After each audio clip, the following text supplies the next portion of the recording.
ఏడాదిలో 1.5 కోట్ల అప్పు, అన్ని పైసలు ఎక్కడ పోయినాయి? రైతు భరోసా అయ్యలే, ఒక్క ఇల్లు కట్టలే, పదవి కోసమే ఢిల్లీకి మూటలు మోసిండు. కాంగ్రెస్ వి బక్వాస్ బోగస్ మాటలు, ఇచ్చిన హామీల పైన జనం నిలదీయాలి. మనం అధికారం మాత్రమే కోల్పోయాం, పోరాట పటిమను కాదు.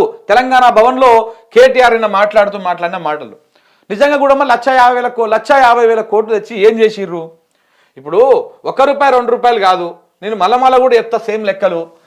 ఇప్పుడు ఈ సంవత్సర కాలంలో ఎప్పుడు డిసెంబర్ 7 తారీఖు నాడు వీళ్ళు అధికారంలోకి వచ్చారు. డిసెంబర్ 7 నుంచి ఇప్పటిదాకా అంటే జనవరి మళ్ళీ డిసెంబర్ 31 వరకే తీసుకుందాం.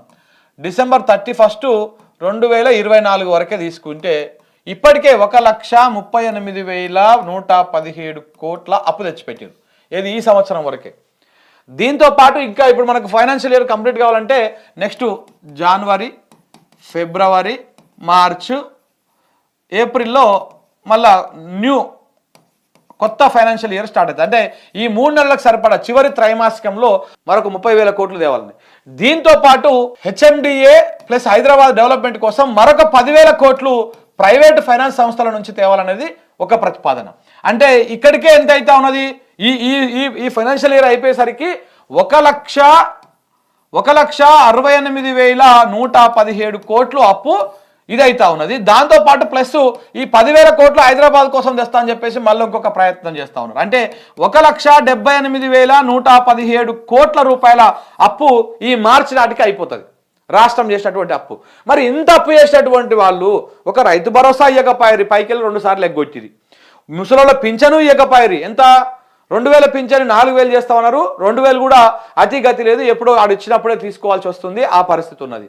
ఏ కళ్యాణ లక్ష్మితో పాటు తులం బంగారం లేకపోయే, ఏ కార్యక్రమం అమలు కాకపోయే, ఇందిరమ్మ ఇండ్లు లేకపోయే, నువ్వు ఫ్రీ కరెంటు అందరికి ఇవ్వకపోతివి, ఈ గ్యాస్ సిలిండర్ కూడా 100కో కోటికో ఓనుకోకరికి ఇస్తుంటివి. ఇట్లా అన్ని ఏ కార్యక్రమం కూడా ఇప్పటికీ ఇంకా పూర్తి స్థాయిలో అమలు కావాలి. ఆరోగ్యశ్రీని బందే పెడితివి మొన్న. ఇప్పుడు ఏడా ప్రైవేట్ హాస్పిటల్లోకి పోతే ఎక్కడ కూడా కార్పొరేట్ వైద్యం ఆరోగ్యశ్రీ కింద అందేటువంటి అవకాశం లేనే లేదు. అది మొత్తానికి దుకాణం బంద్ పెట్టిర్రు. మరి ఏం చేసిరు ఈ పైసలన్నీ? ఇవి ఓన్లీ తెచ్చినటువంటి అప్పే, ఇంకా వచ్చిన ఆదాయము అది కూడా బాగానే ఉన్నది. రేవంత్ రెడ్డి గారు చెప్పారు ఒక నెలకు 18,000 కోట్ల ఆదాయం వస్తుంది, 18,500 కోట్లని. సంవత్సర కాలానికి తీసుకుందాం, 10 నెలలకే తీసుకున్నా 1,80,000 కోట్లు అవి అవుతుందా? మళ్ళీ ఇంకొక 2 నెలలకు తీసుకున్నా కానీ అవి ఒక 36,000 కోట్లు అవుతుందా? అంటే అటు ఇటుగా 2-2.5 లక్షల కోట్ల రూపాయలు, 2 లక్షల కోట్లు వేసుకుందాం దీనమ్మ సంతారి.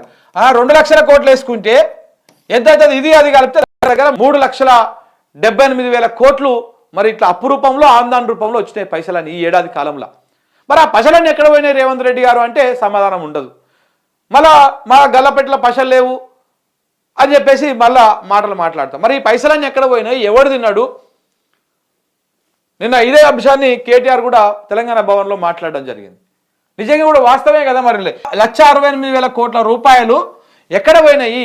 పోనీ గీ కాలువ కట్టిండు అమ్మ, గీ ఇల్లు కట్టిండు, గీ పింఛను పెంచిండు, గీ రైతులకు ఇస్తున్న 15,000 2 సార్లు ఇచ్చిండు ఇప్పటికే. పోనీ ఇవన్నీ ఉంటే సరే తెచ్చిండు ఇచ్చిండు కావచ్చు అని అనుకోవచ్చు, ప్రజలు అర్థం చేసుకుంటారు. ఇప్పుడు కేసీఆర్ను కూడా చాలామంది వ్యతిరేకిస్తూ ఉంటారు. అప్పులప్పాలు చేసిపోయిండు అంటే, అప్పులప్పాలు చేసి వాడేమో తిన్నాడా? అందరికి ఇవ్వలేదా?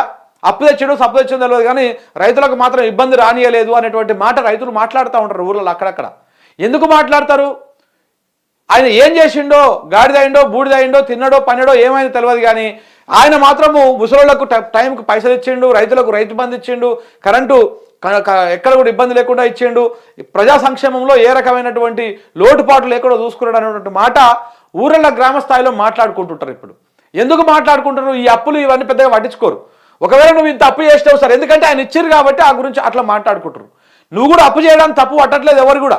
కానీ మరి చేసిన అప్పు ఎక్కడ పోయింది అనేది చర్చ. ఇప్పుడు ఇది తెచ్చినటువంటి 1,78,000 కోట్ల రూపాయల అప్పు ఎక్కడ పోయింది, ఎవరు మింగిండు? దీని మీద అసలు ఆలోచన చేయాల్సినటువంటి అంశం ఉన్నది.